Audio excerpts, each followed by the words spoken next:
This is a relay project. Real Talk starts right now. Here's Ryan Jesperson.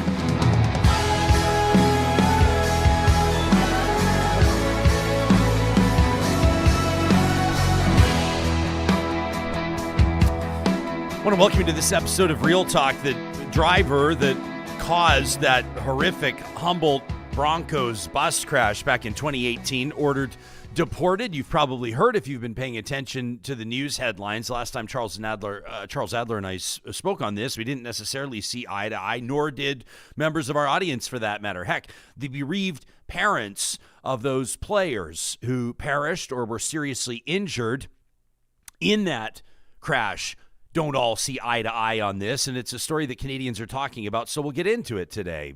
Tragic news over the weekend amid the Charles Schwab tournament, the PGA players, the world's best, gathering to face off, but of course, reiterating the fact that that is also a family, a golf family. As one of its young, bright stars, Grayson Murray, just 30 years of age, dying by suicide. His parents confirming that by way of a statement. An absolutely gut-wrenching statement released just hours after he was discovered dead. As that tournament continued, his parents saying that's what he would have wanted. We're going to talk about men's mental health today. Plus, we've got an amazing update for you. You know, Positive Reflections, first episode of every week, presented by our friends at Kuby Energy.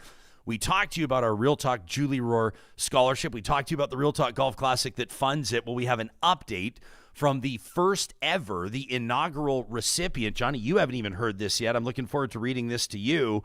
Hana Bombaywala, she's a nursing student. She was the first to ever receive the scholarship, and she's just sent us an amazing email. And the minute that I saw it, I went, this is a positive reflection. So we're going to get to that before we wrap up the show today. Plus a couple of fun stories from the hockey world. Johnny and I will get that covered. Yes. Well, there's just a couple of stories we can't ignore. And so we're going to get to those as well before this episode's up. It wouldn't be happening, this entire show, without the support of our friends at Rello. That's Alberta's top real estate school. And if this is the week that you are resolving to getting past whatever has stood in the way of you launching your career in real estate, then this message is for you. Better real estate training starts at Rello. They're Alberta's top online real estate school because they're the only ones that set you up with a professional practice network, professional development webinars, and a whole lot more through their Reco system. I love that. They probably want me to say the Rico system, wouldn't you say? Rello and their Rico system community, you can explore their licensing courses online at rello.ca. That's RELO.ca. Don't forget the special discount code Ryan100. That's Ryan100, all one word. Exclusively for Real Talkers is going to knock $100 off both your Alberta residential real estate bundle and your Alberta commercial real estate bundle. That's Ryan100 when you get started today at Rello.ca. Charles Adler joining us, first episode of every week, presented by our friends at Tice Automotive Consulting. And Chuck, the decision came down just a couple of days ago. The truck driver who caused that horrific bus crash involving the Humboldt Broncos junior hockey team ordered Friday to be deported to India. Deportation's not obviously going to be happening within the next couple of days. This is something that could drag on for a number of years, but that decision has been handed down. First things first, were you surprised at all? No, I wasn't surprised, and I think we're here not just to discuss the deportation, which will not go into effect likely for a couple of years.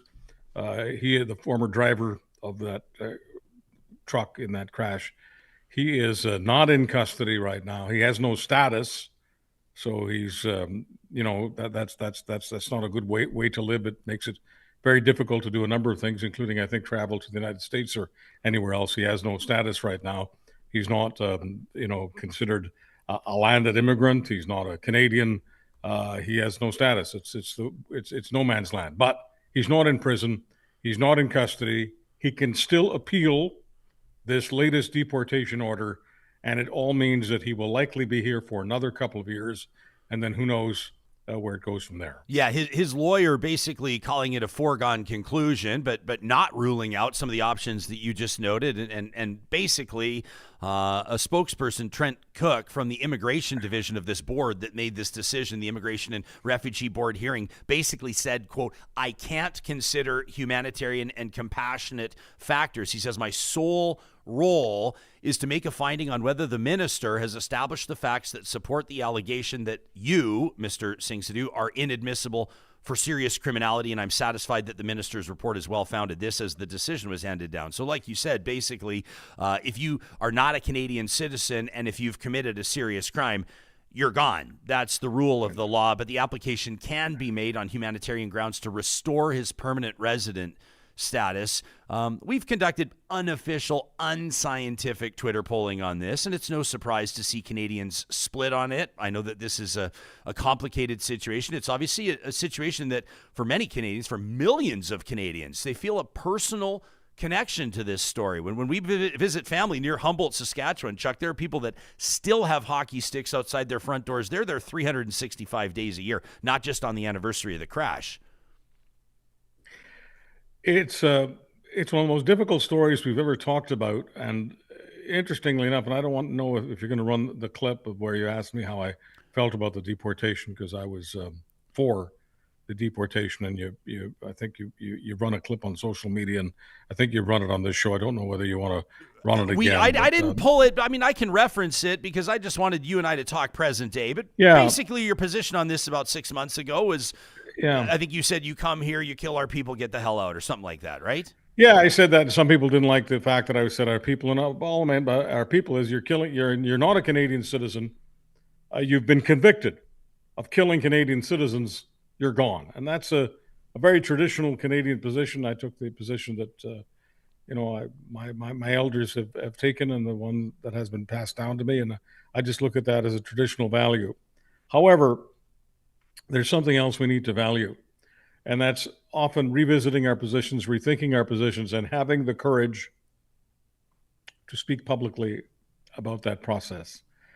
I've been told by experts in communications, experts in talk TV, talk radio, you name it, publishing over the years, to never violate a commandment of public communications. Never admit to making a mistake.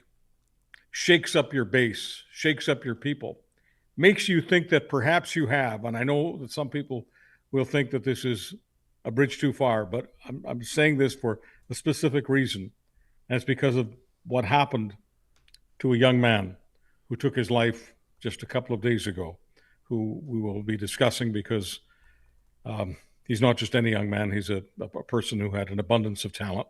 And I only wish that talent could prevent young men, women, and others, elders, no matter what their age, no matter where they're from, no matter what country they're in, whether they have status or not. I only wish that talent could prevent depression and anxiety. But unfortunately, talent is not enough. This young man took his own life. In the interests of good mental health, I want to admit to people that as a human being, like all other human beings, I make mistakes. And when any of us, whether we have public microphones and cameras or not, when any of us in our lives have trouble admitting that we make mistakes, mental health is disrupted. I'm not trying to roll the clock back on the young man who took his own life and to say that there's any one specific thing he did or didn't do. That's not my point at all. But if we're having a discussion today about mental health, let's speak plainly, honestly, and let's do some real talk. I made a mistake when I said to Ryan Jesperson that I support the deportation 100%. You come here to this country and you kill our people, you're out of here. That was my position. I got to rethink my position while I was making it, and Ryan Jesperson was responding to it. The response I gave Ryan Jesperson, and he may choose to play it later. The response I gave him was the reason why I ended up rethinking my position, and I was wrong, and I don't want him deported.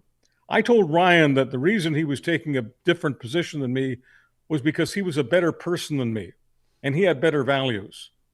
And so what I took away from that conversation is, wait a minute.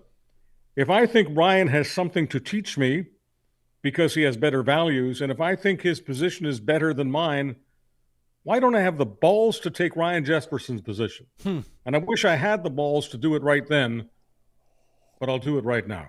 I was wrong and you were right. Wow. Well, I don't think I'm a better person. I don't think I have better values. I just know I just kind of roll with my gut instinct on these ones. And like, so real talk, one of the parents that has been most outspoken about, and I'm not going to speak for anybody today, but one of the bereaved parents, and it's impossible to walk a mile in those folks' shoes. It's impossible. But he's basically, his position is that this is relief now for the families. The correct decision was made. He doesn't wish any ill will on the driver.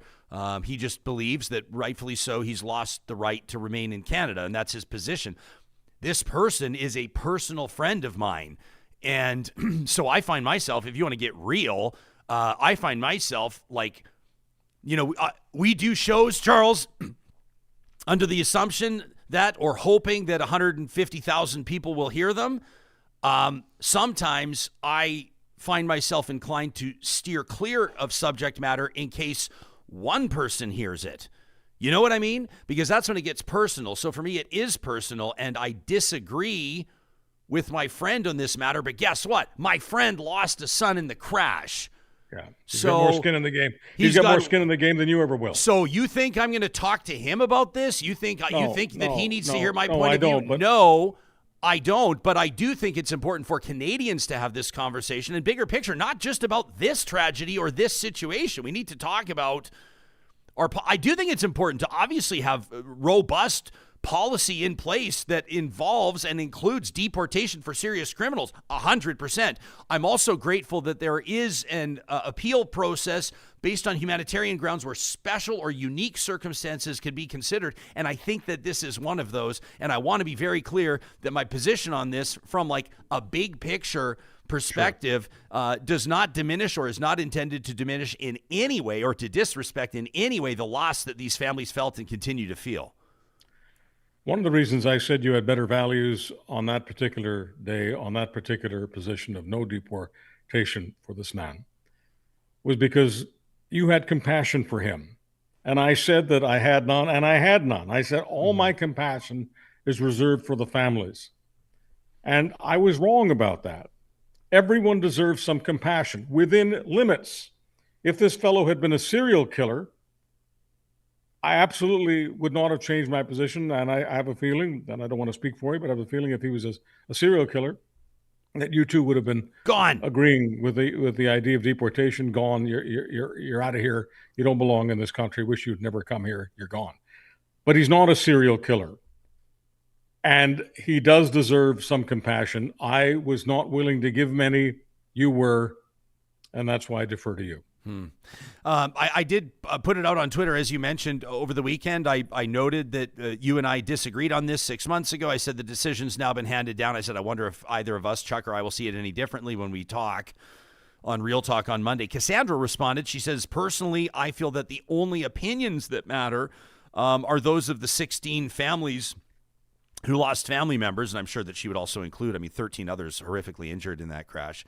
She says, the driver, the man, has severe PTSD. He suffered greatly for his crimes.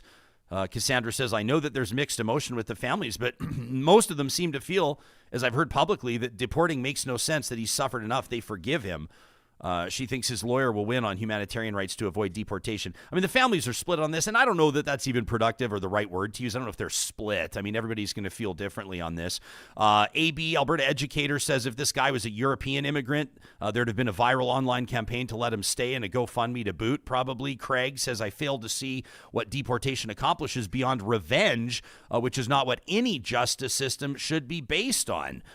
Sherry says, I believe he's suffered, the driver has, and will continue to relive this entire ordeal until his last breath. I think that his time served is his punishment. No need to destroy another family. I don't know. There are people here, that are also those saying that, like, no, man, this, you do the crime, you sort of I mean, deal with the consequences, and part of that consequence may be that you're not able to stay in Canada. So I can respect all positions on this. I understand that sometimes, people's position will be strong and steadfast. The law is the law is the law. Rules are rules, black and white. I find that I even bring this up with hesitation. But Mr. Sidhu, the driver, he and his wife, they have a young child, as I understand it. I don't know many of the details, but the son, their young child, has serious health challenges, heart and lung issues that require significant medical attention, which it's been suggested he may not be able to secure if he's sent back to India. So while, this is everybody talks about these young men and these young boys that died in this crash, and obviously it's one of the most horrific moments in Canada's history. It rocked the entire nation. It still does. But there's also a little boy as well, Mr. Sidhu's young kid. I mean, there's a million factors considered. I think that this story really requires every one of us as Canadians to dig deep and to think about why we believe what we believe and what our laws are supposed to accomplish. A young girl was kidnapped and held forcibly for a long period of time, and she was murdered. And this process took a long time in the courts. But her mother, a very devout Christian, ended up forgiving the killer. That was one of the most difficult conversations I had ever seen with the mother of a murdered child. But I came to the conclusion on that day that she too was a better person than me, because I couldn't, in my bones, at my very core, believe that I could ever forgive someone for killing a member of my family. But on this day, because we're having this discussion, regardless of how much compassion you have for your friend who wants this man deported, don't you think, Ryan, there's something to be said in the interests of mental health, something positive to say to those people who are able to forgive? Amazing. And I do agree. I want you to know in the live chat, even, Chuck, you should hear this, because I know you're not watching the live chat when you're talking to us. Sharon says, good on Charles for admitting you can be wrong sometimes. Plain Power says, look how big it is to admit when one is wrong. Charles is another good Canadian. Bruce says, there's nothing wrong with sober second thought. That's how we grow, which I think is a great comment. Alyssa pointing out, reminding us, the owner of this trucking company received a $5,000 fine, nothing more there. Kimberly says it takes a special person to find humanity and forgiveness. I can't judge, she says, because I didn't lose a loved one. That's a good bookended comment right there as well. We wanted to touch on this. We'll obviously continue to follow the story. It's a story that continues to resonate with Canadians. Real Talkers, you can let us know what you think about the decision. I mean, again, the man's lawyer here, Mr. Sidhu's lawyer here, says that the decision was a foregone conclusion. Nobody was surprised at it. We'll see what the outcome is of this appeal. Charles, typically the Charles Schwab Challenge, it was hosted at Colonial in Fort Worth, Texas over the weekend. It's a big tournament. Everybody loves watching this tournament. Brings out some of the best in the golf world, including world number one. Scotty Scheffler was there, and a bright talent as well, Grayson Murray, had won a couple times on the PGA Tour. He had spoken openly in past. I don't want to say he was known for it, but he had spoken openly in past about his struggles with anxiety in particular, his struggles with his mental health. I don't know that anybody thought twice when Grayson withdrew on the 16th hole on Friday. That would have been on his second round at Colonial. Citing health reasons, and the next morning discovered dead. I think that it's safe to say that most people were shocked to hear it. His family releasing a statement shortly afterward.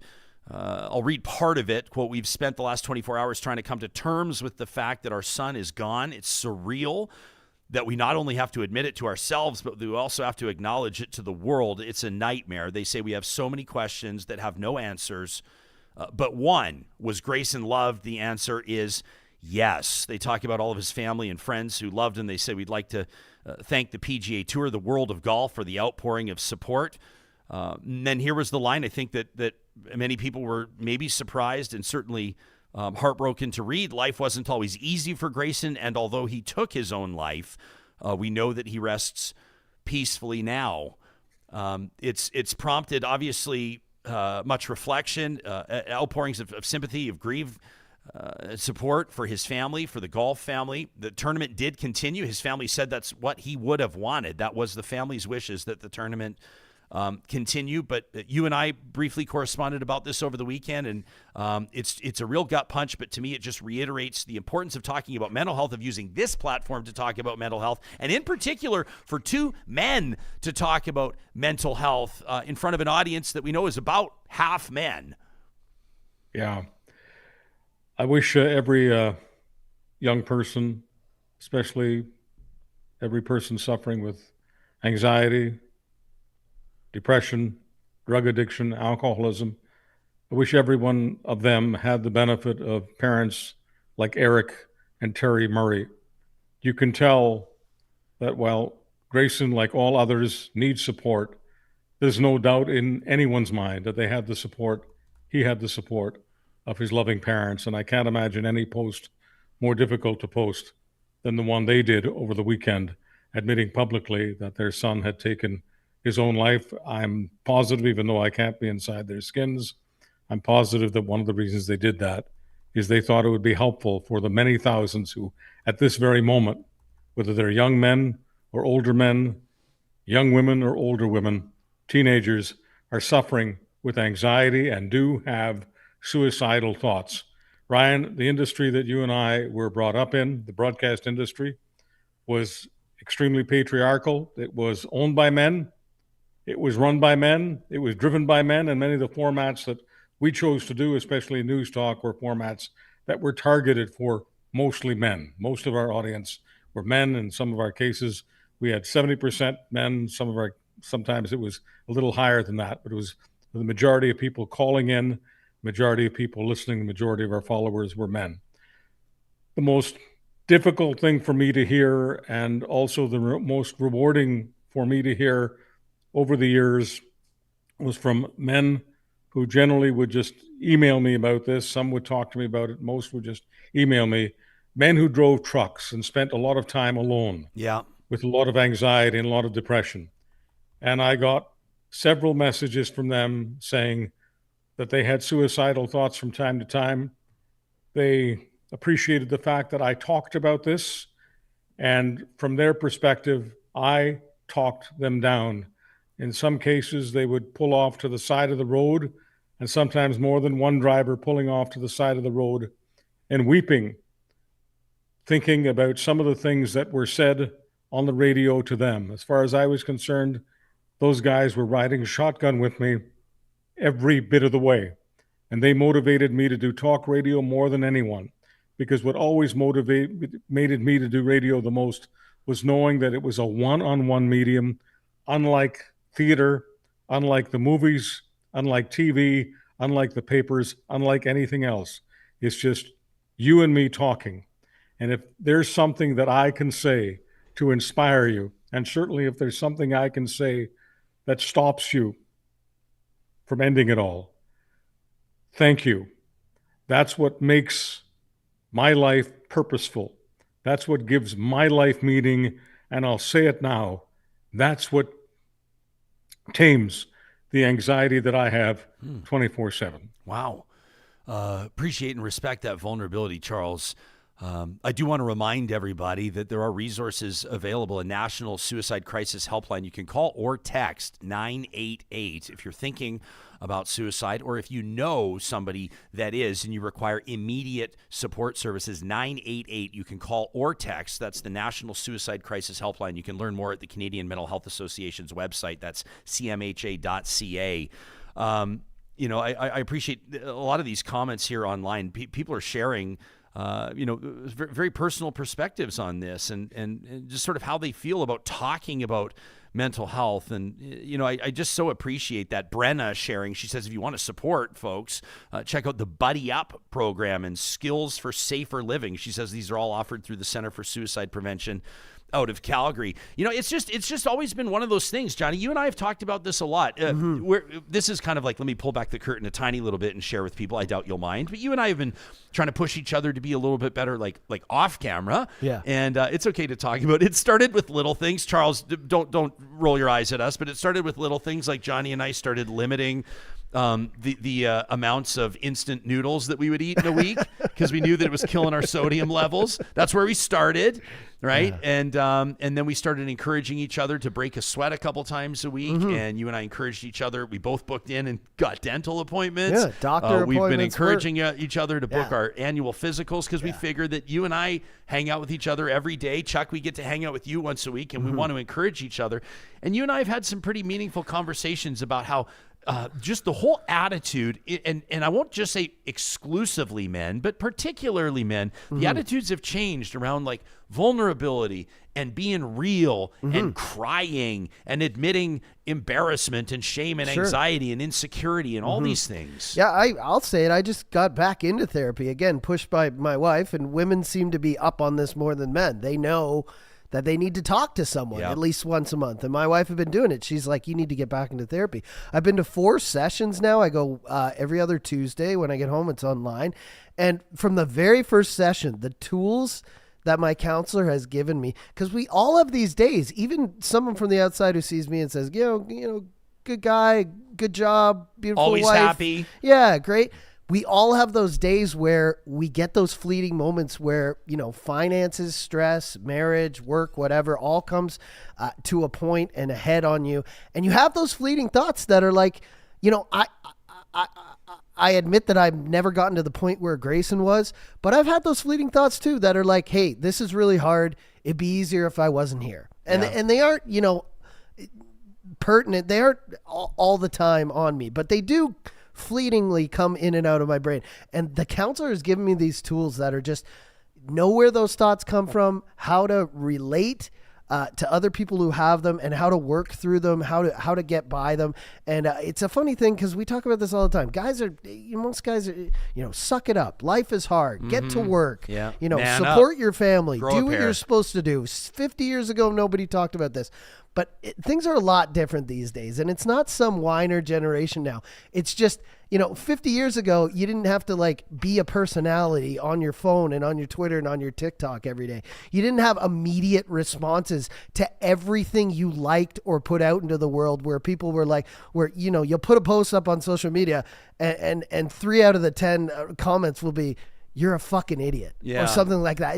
It's so in your face all the time. We really need tools to get by them. And I'm so thankful my wife pushed me to go back, and it's worth the money. If you can get some benefits to help you offset some of them, even if you go once a month, it is the first session. I think it cost me like $110 after, medical took care of some of it.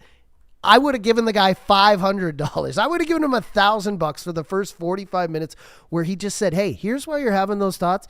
Here's a couple of things that you can point to why you're having them. And here's some tools you can use to get through that day. And we need those things. I totally appreciate Can I say something? Absolutely, Chuck. Yeah. Okay. Johnny, I love you. I love you. He actually does. I love you too. He does. I love you for 1,000 reasons. Many of them are professional. Some are personal, but the number one reason I love you is because you have just said something that so many people with access to public microphones and cameras are reluctant to say. Yeah. You said that just like the young man who took his life over the weekend, you too have had thoughts. And one of those thoughts that you've had occasionally is, maybe it would be better if I weren't here. Johnny, I love you. It is not better not to be here. Life is better for Ryan Jesperson, everyone listening and watching Ryan Jesperson. Life is better for his family. Life is better for me and my family because Johnny is here. Stay with me, man. Oh, thanks Stay so with much. me for life. I love you. The saddest thing about this is we've got so many more young people thinking like this these days. You've got people who are like 13, 14, and they see stuff like Made, and they're like, maybe I'll do that when I turn 18. It's mind-boggling to me that nowadays, instead of kids back when we were young thinking about going outside and playing and just being a kid, now they're worried about, I don't want to go to school tomorrow because just the way I am, people fucking hate me. You know what I mean? It's so hard nowadays. So I think even from a young age, I think everyone should just talk to someone, whether it's a school counselor, whoever it is, once a month, just talk to them and say, hey, I'm having these feelings. I have no idea why. You got to help me out. I think everyone, and I also think it should be taken care of. Like, I think it should be free. I think there should be online free. And I know there are some resources out there, but the really good ones that help you once a month, once a week, whatever. I mean, everyone should have someone to talk to. There are some elements of healthcare, entire disciplines of healthcare that are not covered by this system that is so celebrated around the world. And I am grateful for Canada's healthcare system and for a lot of the public coverage, but we know that, I'm not going to go off on a tangent here, but like dental health, for example, I know that there's some basic dental plans now for very, very, the lowest income Canadians right now. And of course, the NDP is pushing for that federally. But like we know that like dental health directly correlates to heart health as an example, and just dental health period. Why the hell are we not funding that for people? Like who that's struggling to get by to keep their lights on to pay for their groceries can go pay like how much thankfully we have some coverage here, but like a trip to the dentist is easily $1,000 and can easily be $5,000. I just went. Just went near the end of mine being re-upped, and then after, and now I'm already tapped out. Like 600 or whatever, right? Yeah. And then mental health. I mean, I know people are calling for it as well in the chat. Like, Charles, how do we not fund mental health more robustly? I do want to give one shout out here as we're talking to our friends at Momentum Counseling. It is based out of Edmonton, but it was founded by a good friend of mine, Kim Knoll. And you go to momentumcounseling.org. You can donate to what they're doing, or you can tap into their resources. They do offer subsidized mental health counseling for people that otherwise wouldn't be able to afford it. I hope that maybe that lands with somebody that wasn't aware of that before. Momentumcounseling.org. Mm-hmm. But Charles, if you look at the number of people, I mean, friends are sharing here. Tony, I feel her pain, says a coworker of mine died by suicide right before the pandemic. She says you could see his mental decline, always happy and joking, to gloom, to isolating himself. She says, I so miss him. He was such a great mentor. I think tragically, most people can reference someone in their life that made an impact on them, someone that they love, someone they miss every day that they've lost to suicide. How can something that is a mental health challenge so common? 1 in 5 of us, 1 in 5 Canadians will be diagnosed with a mental health challenge or illness over the course of their lifetime. How do we not take the funding for that more seriously? I don't know that there's an explanation that would satisfy any of us. Well, the idea of separating mental health from physical health is, to me, patently ridiculous. I mean, it has to do with a culture that simply didn't have the awareness level that we have. Mental health is, to me, it's just drop dead obvious that it should be part of our overall healthcare system. But as far as what Johnny is talking about and what you're talking about, we talk about access to professionals, and yes, we want to have more access to professionals.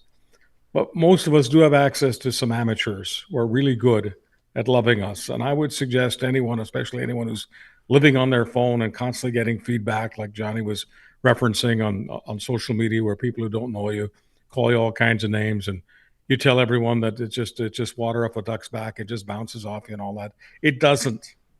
Okay? I'm here to say to you, it doesn't. If you're active on social media, I don't care whether it's Facebook, Twitter, X, whatever they want to call it, Instagram, any of them, and you're getting negative feedback, and you believe in your heart of hearts that it has no impact on you, you are flat wrong. It does. And so I'm encouraging everyone to make sure that they're texting with at least one person in their lives who has unconditional love for them. It ought to be a friend. It can be a parent, but it ought to be a friend.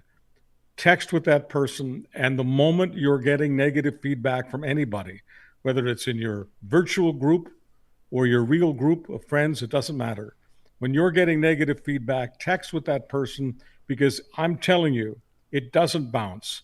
You need someone to tell you honestly to your face, no, you're a good person and I love you unconditionally. I mean, I ask Ryan at least once a day if he's doing okay, because you're this guy who every day is sharing your opinions. And I know you're getting 50-50 out there. You're getting people who are saying way to go, and you're getting people who are saying shut the fuck up every day. And it's hard. And like Charles said, even the people who say, I'm fine, it's water off a duck's back. There's no way. There's no way you lay down in bed at night and don't think of that one guy who hit you with the witty reply, who just had you pegged, and you're like, even Charles it's different today. things for different people, right? Oh, sure. It's different. Like for someone, maybe it's like, you got lit up online and that sort of puts you in a bad place. For other people, it could be just the way that your brain's wired, the way that your chemistry is, the way that you wake up feeling. For others, it could be feelings of inadequacy. For others, it could be whatever. I mean, there's a million different ways to suffer others, from a mental health standpoint. It could just be nothing. I mean, that's what I'm saying. I'm talking about body like chemistry. It's for some people, that's all they've ever known, right?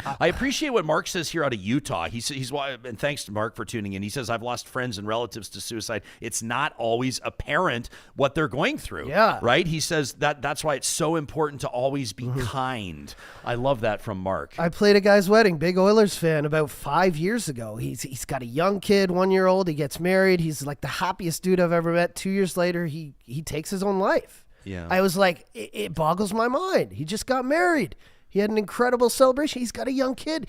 How do you want to leave this life and leave them behind? Right? It's never going to make sense. And I think in my mind, like, you get those thoughts like he must be selfish, but like imagine the amount of stress and mental anguish someone's going through that is so debilitating that you can't even be here for your kid, even though that's probably the best thing in his life, right? Like, hey, Chuck, how about this from Lauren, who says, listening to radio alone in a truck, a bedroom, or any other place. When alone, many times it's the voice of some form of broadcast that is important to that lonely soul, the voice at the end of a lifeline. How beautifully put is that? It's beautiful, and I want to thank him for saying that. But Ryan, I'd be remiss if I didn't also say to this audience that you're a courageous man, because you don't have to do broadcasting or podcasting the way you do. You could take the easy way out. You could take the coward's way out. You could do the kind of communications where you're guaranteed that you'll almost only hear from the base. You could go far right or far left. It doesn't matter. You could spend your entire damn life blaming Justin Trudeau or blaming Danielle Smith or Donald Trump or whatever. You could do one of those shows where you're a one-trick pony and that's all you do, and almost always get positive feedback from those people who are attracted to that stuff like a magnet. But you don't do that. You put out honest, real talk where you're going to get both sides, and it's impossible to get feedback from both sides without some of the members of both sides attacking you. So you've got a lot of guts. You don't have to do it the way you do. You'd be a lot safer doing it the other way, but I admire the hell out of you for doing it the way you do, and that's why you're the only one I appear with every single week. Tracy's comment on the YouTube is bang on here. She said the bullies need therapy as much or as more as their victims. Right? I mean, if someone's lashing out at someone, especially online from behind a veil, they probably are going through their own thing, right? 100%. Greg is pointing out there's great training available to help friends that are in crisis. Shovel Guy is not wrong, saying, day to day, the average person is not a psychiatrist, a psychologist, doesn't have the tools, the abilities to help someone going through a mental health crisis. You're not wrong. Says nobody goes to their friend for an abscessed tooth. I do think supports are incredibly important. Checking in with your friends are important, but Shovel Guy, you're right.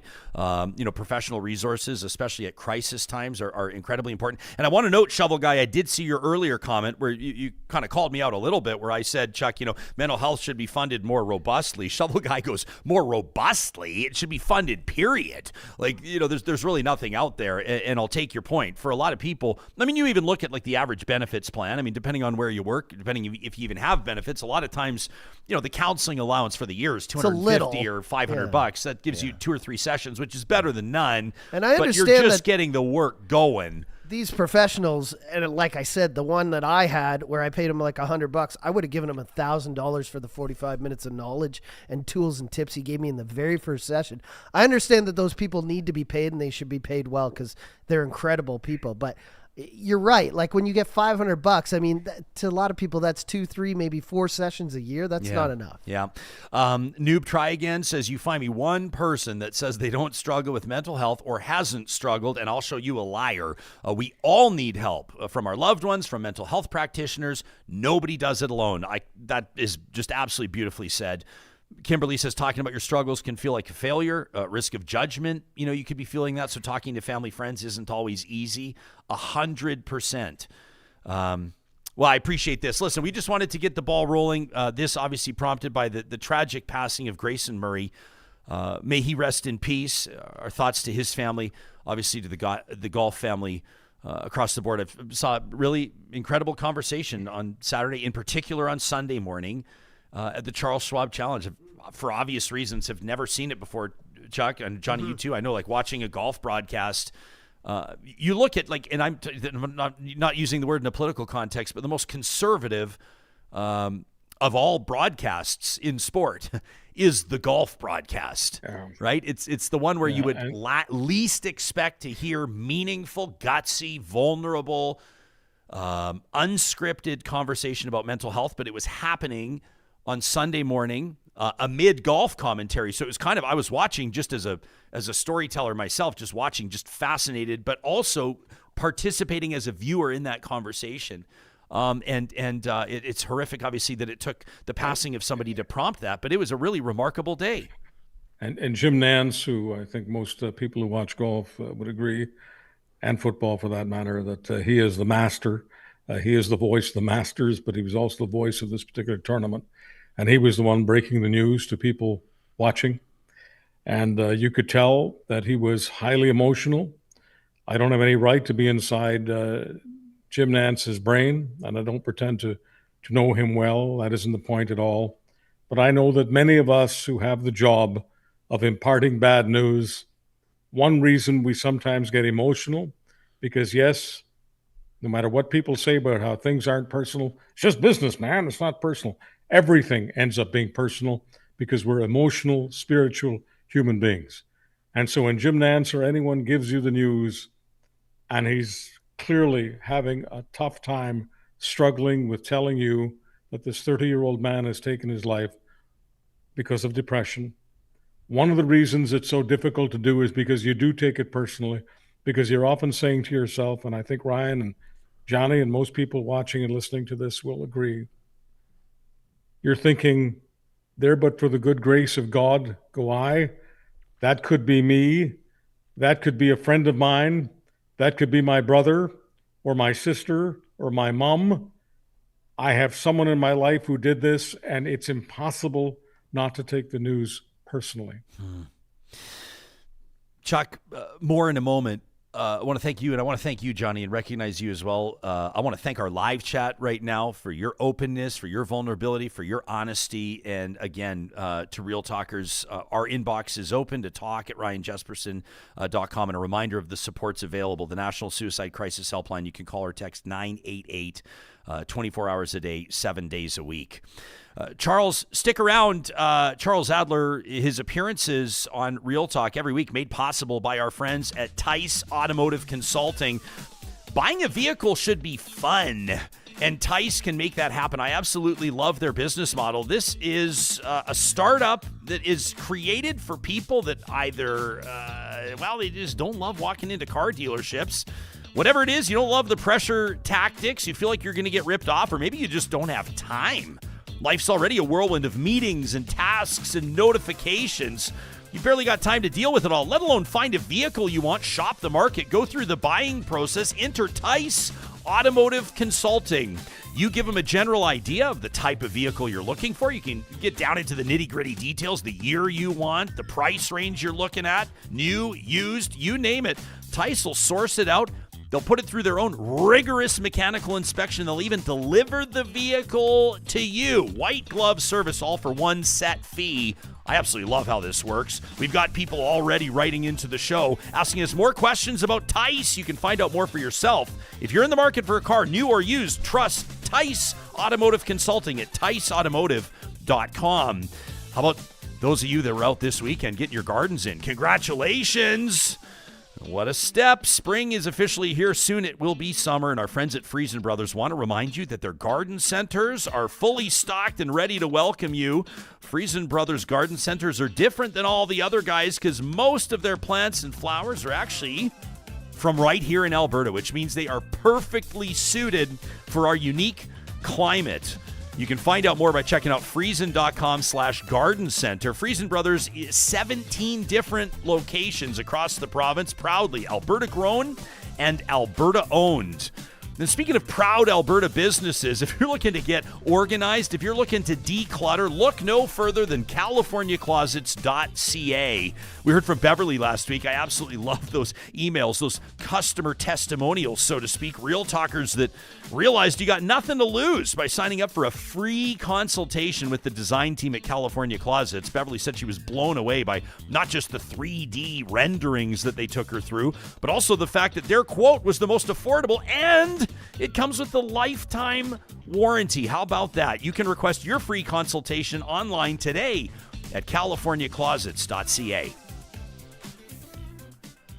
Charles, arguably, I realize I'm about to make a major statement here. Maybe the most controversial thing I'll say all week, but arguably the most talented storyteller in the United States. Ken Burns, the documentary producer. He's been trusted with the history of jazz. He's been trusted with the history of baseball. He is one of the all-time great storytellers, delivering a commencement address in Boston at Brandeis University over the weekend. I want to get your comment on it, but first, for those of you audience members that didn't hear it, we've took out a snippet. So here he is. He's won virtually every award for telling stories, and here you can soon see why. Here's Ken Burns. Which brings me to a moment I've dreaded and forces me to suspend my long-standing attempt at neutrality. There is no real choice this November. There is only the perpetuation, however flawed and feeble you might perceive it, of our fragile 249-year-old experiment, or the entropy that will engulf and destroy us if we take the other route. When, as Mercy Otis Warren would say, the checks of conscience are thrown aside and a deformed picture of the soul is revealed. The presumptive Republican nominee is the opioid of all opioids, an easy cure for what some believe is the solution to our myriad pains and problems, when in fact, with him you end up re-enslaved with an even bigger problem, a worse affliction and addiction, a bigger delusion, James Baldwin would say, the author and finisher of our national existence, our national suicide, as Mr. Lincoln prophesies. Do not be seduced by easy equalization. There is nothing equal about this equation. We are at an existential crossroads in our political and civic lives. This is a choice that could not be clearer.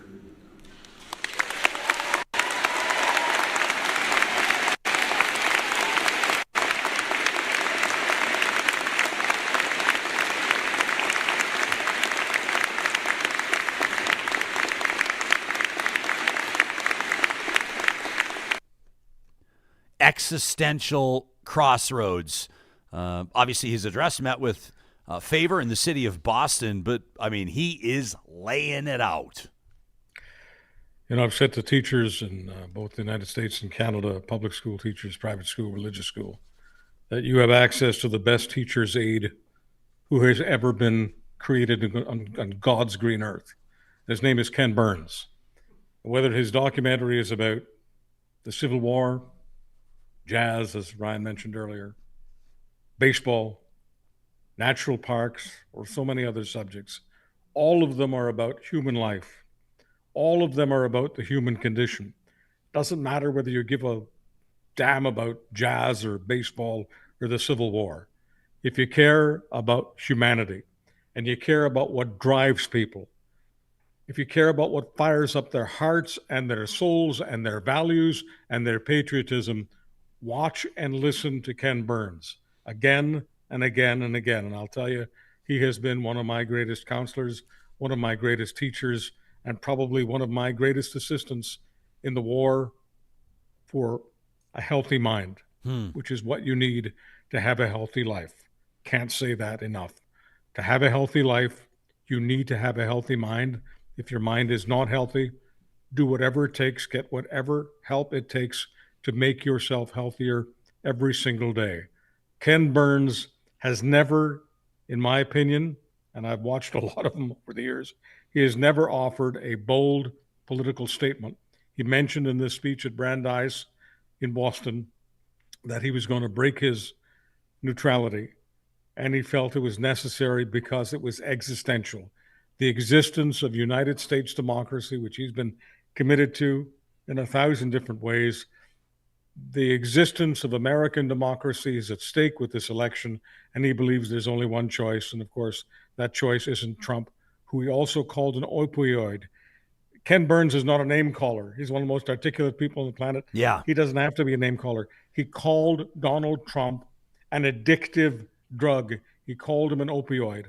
I rest my case. Yeah, I thought it was absolutely remarkable. Erin in our chat says, Ken Burns, what an absolute rock star. She says, this is why I studied political philosophy. And when you talk about breaking neutrality, you're absolutely right. He is not a guy that, like, you can't write this guy off as he's not like I hesitate to invoke like Michael Moore, but, a brilliant storyteller in his own right. But everybody knows where Michael Moore leans. Everybody knows Michael Moore leans left. And so his fans appreciate his political commentary, and his critics or his opponents write him off as basically a lunatic liberal, the lunatic left, like the hysterical left, whatever you want to call him. Ken Burns is not that. Like you said, as a matter of fact, to state out loud, I am breaking my neutrality. That's a moment. Ryan, we used to call it, in radio, we used to call it speed dial if we needed an expert in a hurry. Yeah. Some story broke, we needed to. So we'd say to our producer, who do we have on speed dial? And that person would come up. Ken Burns is not on speed dial. Ken Burns is not all over cable news, no matter what the story, because Ken is an expert. He's an expert at many things, but he's not a speed dial guy, and he's not an opinion guy. Yeah. But on this particular issue, at a crossroads of American democracy's existence, he felt the need to say what he said. Yeah, absolutely. I recommend people check out, I don't know if, Johnny, if you heard him on Smartless. He did an amazing job on Smartless. I'm all about Smartless. Will right Arnett now. and Love it. Sean and Jason. Oh, my gosh. After Real Talk, after everyone listens to Real Talk, go ahead and check out Ken Burns on Smartless. Meantime, a tough reception. I don't know if he expected it. Probably didn't expect it at the Libertarian Convention in D.C. You had to know I was going to play this before we said goodbye to you, Chuck. Donald Trump facing the boo birds, the jeers at the Libertarian Convention. Anyone can talk about defending freedom, but I've actually put everything on the line to resist these despots and these stuff.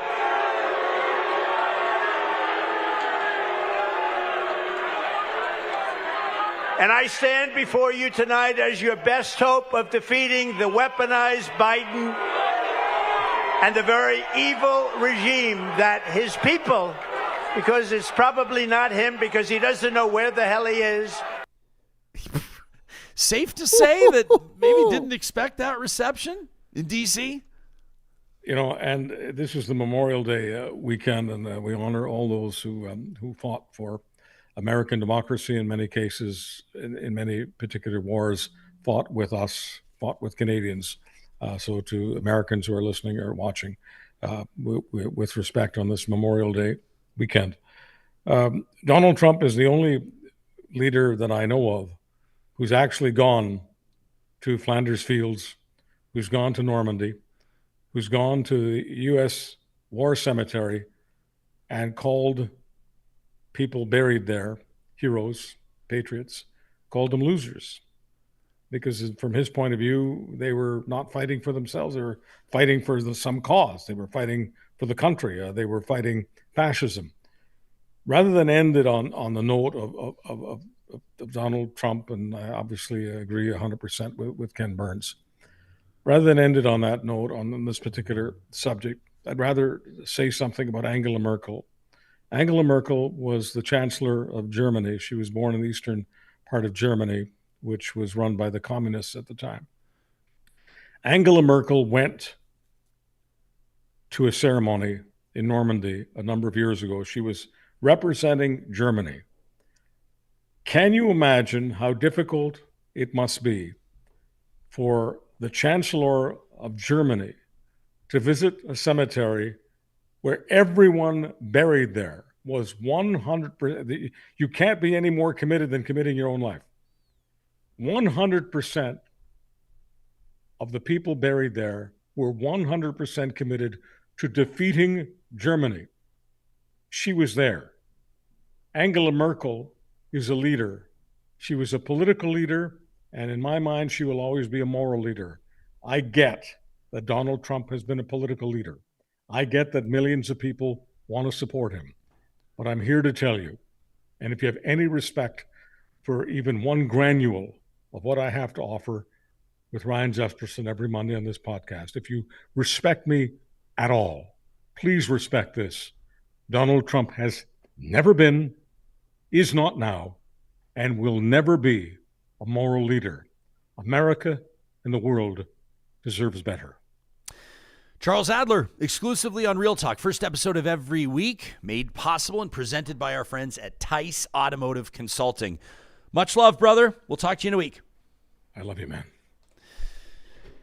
More to come on the show, including on the lighter side of life, one of the most disgusting things I've ever seen as two people that Johnny knows. Oh, okay. I was like, what's happening? Reconcile a wager made during the Canucks-Oilers playoff battle, that one that went 7 games. Yeah. Johnny's going to show us video that is one of the most disgusting and entertaining things you will ever see. If you're on the YouTube stream, if you're a germaphobe, you might not want to watch it, but keep watching. Yeah. Hey, listen, there's small print everywhere. We don't encourage you to do this at home. We don't recommend this. We don't condone this. We're just putting it out there as a public service announcement. But first, in all seriousness, across the country right now, including in Alberta, in Manitoba, we know that Canadians are dealing with the impact of wildfire. Entire communities will be displaced through the summer, and many people, unfortunately, the fact of the matter is, are going to lose their homes or businesses. May not be a full fire. Sometimes it's just smoke damage that displaces you, that creates a real mess. Our friends at Complete Care Restoration have been helping people restore properties and rebuild peace of mind for more than 25 years. They're based out of Edmonton, but they work everywhere, and they're ready to respond 24/7. You know, a lot of times you find yourself in a situation like this. It could be fire, flood. Maybe it's asbestos you found. Maybe it's mold removal. Maybe it's trauma cleanup. Whatever it is, you don't know where to turn. Just remember, you've heard it on Real Talk, Complete Care Restoration at CompleteCareRestoration.ca. If you're looking for a change of pace in life, if you're looking to better your chances in a competitive job market, if you're looking to pursue that post-secondary journey, that dream you've always had, but you've been running into hurdles, why not take 2 seconds to check out Athabasca University online? There's a whole bunch of reasons why tens of thousands of Canadians have discovered that AU advantage, whether it's the financial supports, a lot of times it's the transfer credit program that allows you to basically fast forward based on work you've already put in. A lot of people love Athabasca University for the simple reason that it is online learning, which means you're learning at your own pace, and your only commute is to your device. You can learn more about the AU Advantage today at athabascau.ca. And if you're looking to learn more about what's happening in Alberta's oil sands, in particular, you're hearing people talk about carbon capture and storage, pathwaysalliance.ca is a great place to start. Canada's oil sands are on a path to reach net zero emissions from operations. This is happening with cooperation from the 6 biggest companies in the oil sands, the provincial government, the federal government. You've heard different ministers, including Randy Boissonneau, talking about this on the show in past. Global energy demands are changing. The world is looking for responsibly produced oil. Alberta can provide that. You can learn more about exactly how that's happening. Well, jobs are being protected. New jobs are being created by visiting pathwaysalliance.ca. You see this stuff that was going on over the weekend, by the way, these Enough is Enough rallies as well. There were like 8 different locations across the province, including in Calgary and Edmonton, and many of the other cities as well. Kind of a grassroots organized province-wide, basically, if you want to cut to the chase, an anti-UCP protest. I'm just showing, for those of our YouTube viewers, Paula Kerman is a photojournalist. Paula's just a real community mover and shaker. Respect for Paula. These are some of her images that we're sharing from the Alberta Legislature grounds. Looks like several hundred people anyway there. But there's that sign from one protester. If you aren't outraged, you aren't paying attention. A lot of people holding up different signs, different themes. Hands off my CPP. Hands off my pension. That's a big one. A lot of people talking about how they'd like to see the government better defend or protect Alberta parks. There's a lot of talk about healthcare funding. But citizen action, man, involvement in democracy, 8 different demonstrations across the province. Obviously, a lot of political representation there from the official opposition, the NDP, as you would expect. but that was something that we wanted to acknowledge, was on our radar. And obviously, we always welcome your feedback to talk at ryanjesperson.com. If you were there, if you opposed the demonstrations, whatever it is, we're always curious to hear from you. And I wanted to give a shout out as well. There are some audience members here that have been checking in and just sharing personal thoughts here. I thought that this was a great comment from 80s Fanify when we played the Trump getting booed clip. Said, speaking of therapy, which I thought was a nice comment there. And then I also wanted to recognize Goose. Goose popped into the chat, was about 20 minutes behind in the live feed. I'm not sure, maybe on YouTube, maybe listening on the Mixler live audio app presented by California Closet. Says, thank you so much for this show. Says, I needed to pause. I needed to step away. I'm 20 minutes behind to wipe away tears. Says the mental health struggle to even get in to see somebody is very real. Goose wanted you to have a voice and have your voice heard. Much respect, much love to you, brother, and thank you for checking out the show. Goose, go online. It's very easy to get an online appointment, and I think it's harder for people. For me especially, I don't think I could get up, go to an appointment, make time for it, sit with someone. I have. With couples counseling and other things like that. But it's so much easier to just come home after work, have something to eat, take a shower, and then at 6 p.m. just talk to someone for 45 minutes and just clears your head for the rest of the night. And online counseling obviously is a little more affordable than seeing someone in person, but it's so easy. And I was so hesitant, and my partner bugged me for months. She's like, you got to go back. You got to go back. I've been doing it, and I just saw her progress of her own personal, kind of growth with her therapy, and I was like, I'm gonna do it. And even that day I was like, you know how you get I'm too busy, I'm gonna push it again. Sure. But man, when I hit that first session, I'm telling you, it was like a light bulb went off. You just got to get the conversation started, and right? now I'm excited every week. I'm like, it feels like someone's you always think of therapy as a chore, but once you're done the session, it feels like someone gave you $30,000 or something. You're like, oh my God. Like I said, I would have paid the guy triple, double. I would have given him $1,000. It's life altering. It's life changing. Even if you've got little problems, big problems, just go. So much and so much more therapy options online. My sister, I know we have audience members in BC as well. I'm not promoting her counseling, but my sister is a counseling therapist out of BC, and she, closed. Actually, they had a brick and mortar location, a beautiful location in Vancouver, and the way that COVID went, and I know a lot of businesses have done this, obviously, but they took their counseling resources online. You can check them out online at groundingstonehealing.com. But they actually, my sister and her team, they actually shut down through COVID the entire practice, the physical space. And they've taken the entire practice online. Yeah. And just because there's such a demand for that, it removes a lot of barriers for people. It makes it easier for the counselors. And I mean, sometimes though, people are different, right? A lot of times people want to sit in person. They want to be. Somebody just said, I don't know if you say in fellowship, but and I'm whoever said that. I'm the same. Yeah. I prefer to be in person. But for a lot of people, I know that, you talk about removing barriers. That's one of them. Maybe not all of them, but that's one of them. All right, let's get to this story. This video you shared with me, you gotta tee this up. You gotta set this up. So we'll acknowledge this is like a timeless video. I don't care when you're watching this, whether it's, heading into Game 3, Edmonton, Dallas, of the Western Conference Final Stanley Cup playoffs, or whether this is 2 years from now. This video holds up. What is this? Can you describe it for the podcast listeners? So basically, after Game 7, Vancouver and the Oilers, my buddy down in Kelowna, who actually went through a pretty horrible time during the fires there back a while back. Basically lost his business. His whole beach club burned down. He's doing a lot better now. He's recovered. But basically, him and a buddy, he's in Kelowna, obviously a lot of Vancouver fans. So he's an Oilers fan living in enemy territory. And he made a bet with a buddy at the gym. He said, listen, I think the Oilers are going to pull this out. And his buddy said, okay, listen, whoever I'm just going to play the video for you because it tells you basically what their wager was. And I will say, germaphobes, take note. This is a little gross. Howie Mandel. So what's going on here, boys? Let's talk about the bet. Yeah, how did we come to it? Me and Ben here decided to bet against the Oilers versus the Canucks.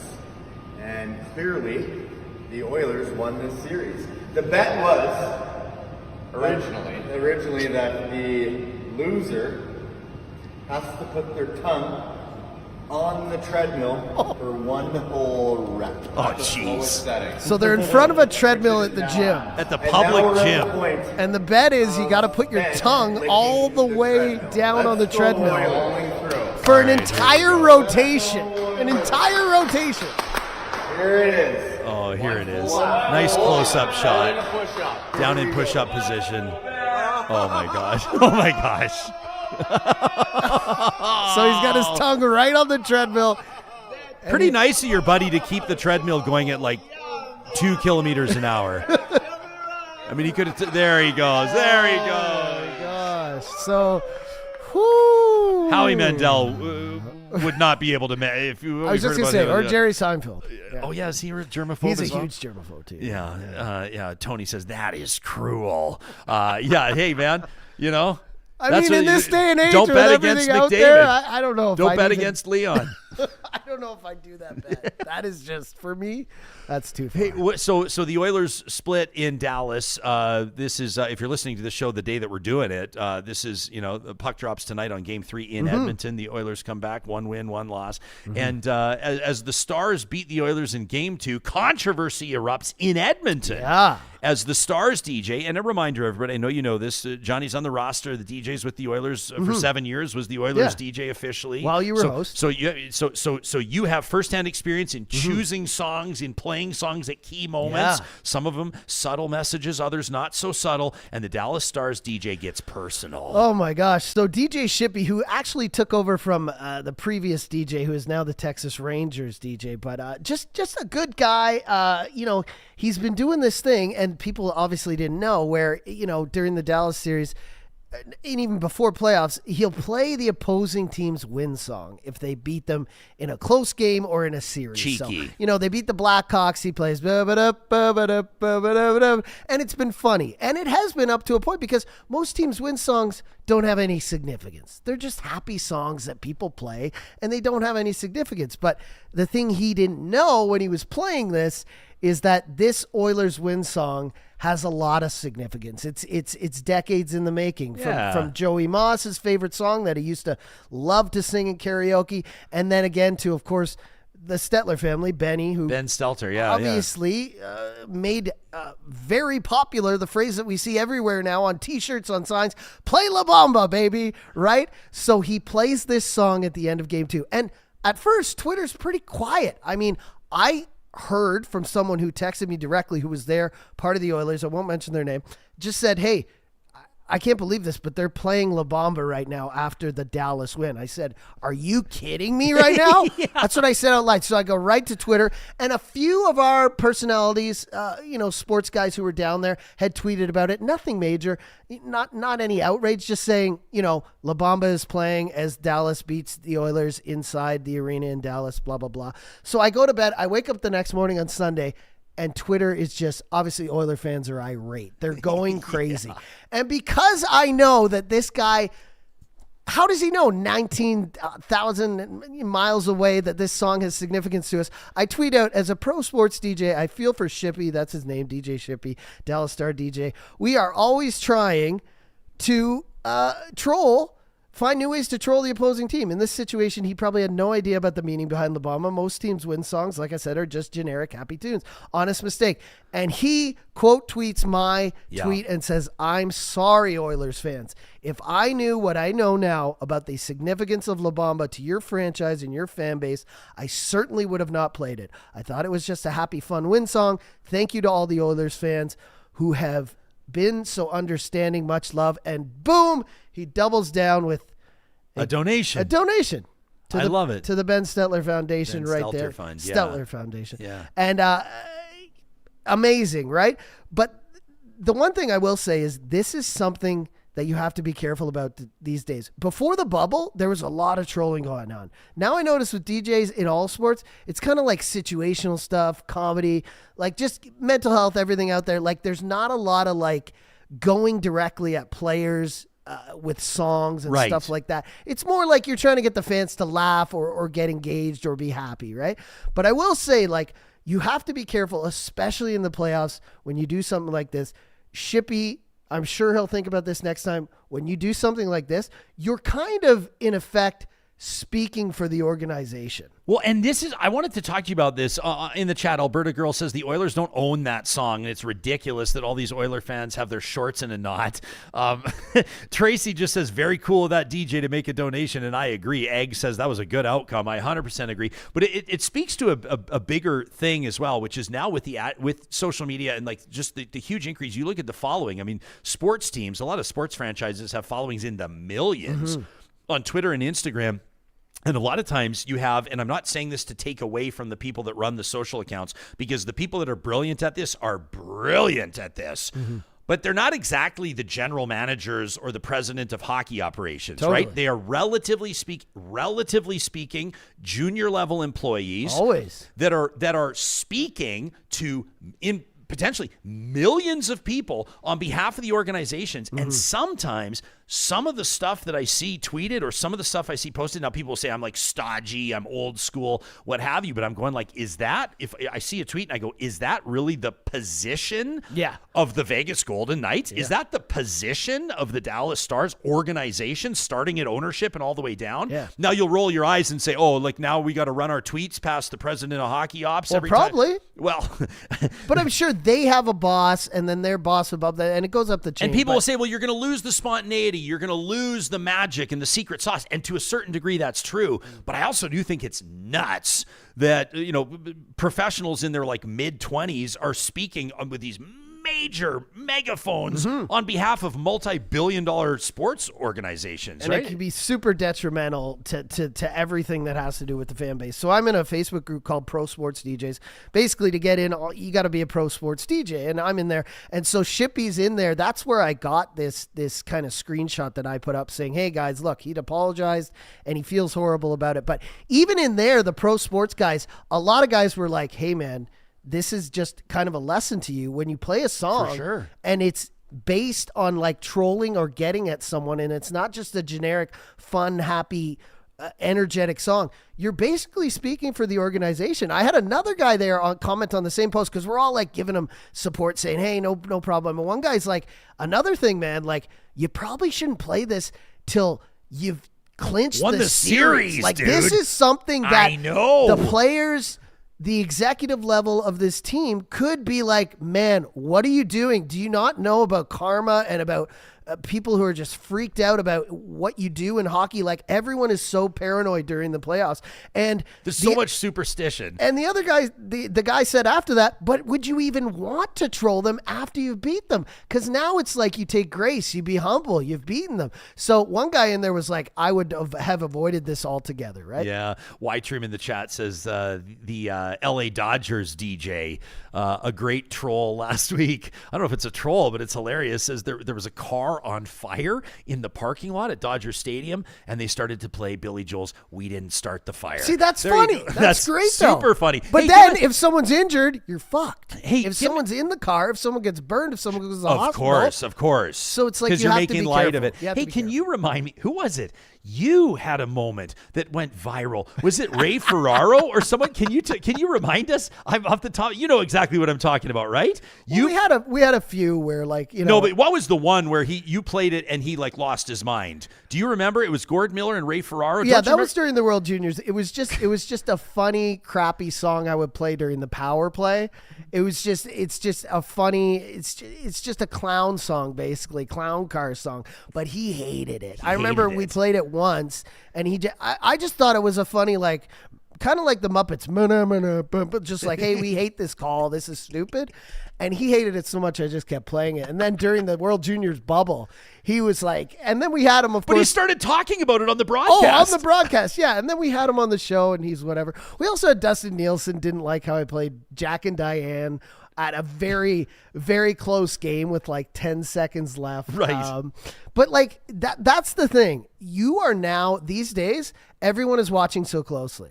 Like production back in the Rexall days, I mean, you had a tape player, you played Thunderstruck. Maybe you didn't play a song sometimes during the thing. Nobody cared. Nowadays, people are so in tune. Oh, yeah. The live broadcasts are picking up every song, every thing that goes up on the scoreboard, all these fun things, like you're saying, that social media managers and all these people behind the scenes are trying to do. It's a roll of the dice every time, because you could piss off a lot of people. And in this situation, he wasn't trying to, but he was almost, if he was, people think, okay, you're making light of a person who was very close to Wayne Gretzky, the entire organization, plus a kid who died of cancer. Like, it's and I don't, like, obviously the guy didn't know it, and he at would. the end of the But day, me I myself, I wouldn't have gone there. No, I wouldn't have gone there at all. Sure, but like most normal people right now are saying, like Air Mitch says, the Dallas DJ handled it perfectly, and I agree. You handled it with class, Johnny. He did. We were watching this develop, and I'm going, that's our guy. That's infamous. You started the conversation. You set the table. I wanted to stand up for him to be able, because you showed grace and class, and then he did the right thing. Yeah. And I think it's great. And also, I think that he will pay for it dearly. And I think that the Oilers are going to win this series in You think 7. It's a sweep from here on out? No, Okay. it's not a sweep. This one's going 7. Hey, listen to this, friends.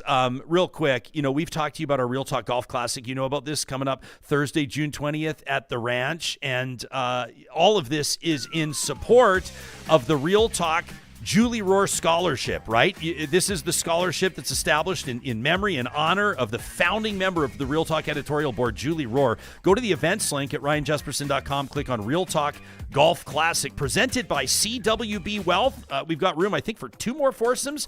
We've got room always for volunteers and, of course, sponsors as well. You can register today under the events link at ryanjesperson.com. Now, I wanted to mention that and tee it up. This scholarship is already seeing returns, friends. And every Monday, courtesy of our friends at Kuby Renewable Energy, we have a chance to step outside of the news cycle and focus on something super positive, something that's going to fill your soul, right? We renew our faith in humanity, and we call it Positive Reflections, presented by Kuby Energy. This one, an email that we received just a few days ago from Hana Bombaywala. She is the inaugural recipient of the Real Talk Julie Rohr Scholarship, and we've been able to fund her studies 2 years now as she endeavors to become a registered nurse. She's motivated by this. She lost a parent to cancer, tragically, and there were some shortcomings, some deficiencies in her experience, what her family saw on the care side. And she thinks that healthcare needs to be improved, and she wants to do it in part herself. She's committing her professional career to this. Hani writes in and says, good morning, Real Talkers. I've officially completed and passed my 2nd year of nursing. I'm halfway done, and I'm so grateful for everything the Real Talk Julie Rohr Scholarship has done for me and everybody invested in my journey. I wanted to give an update for everybody that's supporting me. She says, I completed this year my first acute care medical surgery placement at the University of Alberta Hospital in the orthopedics unit. I began with 1 patient a day, completed head-to-toe assessments. I've been able to administer oral medications, give injections, hang IV bags. I completed many dressing changes on wounds, amputations on patients. Very surreal. As a student, having these opportunities gives me a glimpse of what it's like to be a registered nurse. Back in February, I had a patient who passed away from their injuries. This patient in particular had a fall, snapped their cervical vertebrae, numerous contusions on their head. I was assigned to this patient. Prior to that assessment, I tried to wake them, but they did not wake up. They were breathing, but I got my instructor preparing to inform the other nurses to call a code. After much discussion and looking at this patient's file, it was determined they would be switched to palliative care. I had the unique opportunity to oversee this patient's palliative care. My buddy nurse allowed me to take charge, to fill out the forms, to see that patient regain energy. I took the lead on speaking with the team, informing them on what I was noticing. The family thanked me for helping them, for being empathetic. They were showing me kindness back. It was a memorable and emotional moment, including my personal journey. All things considered, this is what I missed out on when my dad was in hospital.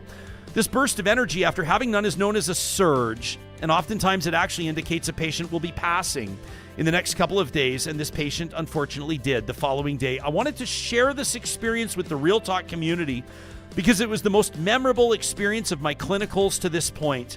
It strengthened my interest to become a nurse. It is shaping my view on what it means to be a nurse. Just 7 years ago in that same hospital, I was on the patient's family side. This year I had the honor of being on the healthcare side, providing care that another nurse had for my dad. I will continue to update the Real Talk community on my journey through nursing school to become an RN.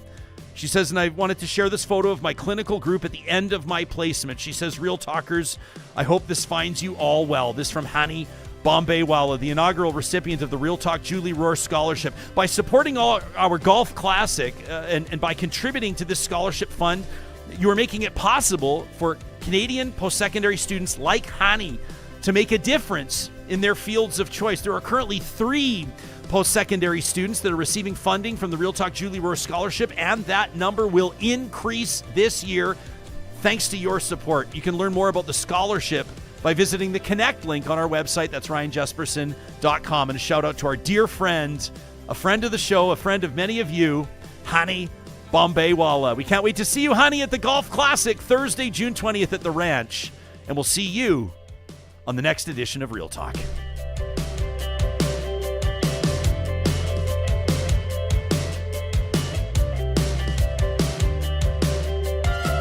Real Talk is hosted by Ryan Jesperson, executive producer Josh Dunford, technical producer John Hicks, general manager Katie Cook